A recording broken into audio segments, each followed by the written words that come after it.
తీసుకోవాలి? అక్కడ ఉన్నటువంటి నవీన్ పట్నాయక్ ప్రభుత్వం, బీజేపీ ప్రభుత్వం తీసుకోవాలి.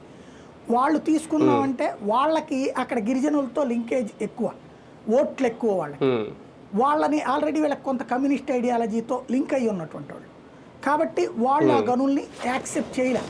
ఆ ప్రజాప్రసేకరణ జరపల. కొన్ని చోట్ల జరిపామని చెప్పేసి రాసేసి రిజెక్ట్ చేశారని రాసేశారు. దాంతో మనకి వాస్తవంగా అక్కడ గని తవ్వితే 26% వాటా విశాఖ స్టీల్ ప్లాంట్కి రావాలన్నమాట ఒక గనిలో.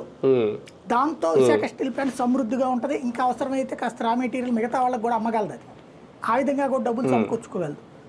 అయితే ఇప్పుడు అక్కడ నవీన్ పట్నాయక్ ప్రభుత్వం దిగిపోయి బీజేపీ ప్రభుత్వం వచ్చి రావడం వల్ల వీళ్ళు ఏం చేశారంటే ప్రజాప్రసేకరణ ఒరిజినల్గా చేశారు. అక్కడ ప్రజలు కూడా వాళ్ళకి ఉపాధి అవకాశాలు వస్తాయి అనేటప్పటికీ అక్కడ తవ్వకానికి అనుమతి ఇచ్చారు వాళ్ళు. దాంతో ఇప్పుడు క్యాప్టివ్ మైన్స్ ఓకే అయ్యి ఉన్నది. అంటే ఇప్పుడు 2 రకాల పనిని బీజేపీ ప్రభుత్వం చేసి పెట్టింది. ఒకటి క్యాప్టివ్ మైన్ ఓకే అయిపోవడం, దాంతో రా మెటీరియల్కి ప్రాబ్లం ఉండదు ఫ్యూచర్లో.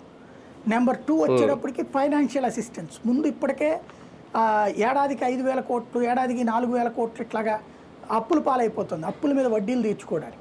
దీంట్లో రివైవల్ ప్యాకేజ్ కింద 11,500 కోట్లు ముందు రెగ్యులర్ సిస్టమ్ రన్ చేస్తూ 3వ ఫర్నిష్ అంటే 3వ పొయ్యి ఆగిపోయింది. అది ఇది సంపూర్ణంగా రా మెటీరియల్ వచ్చి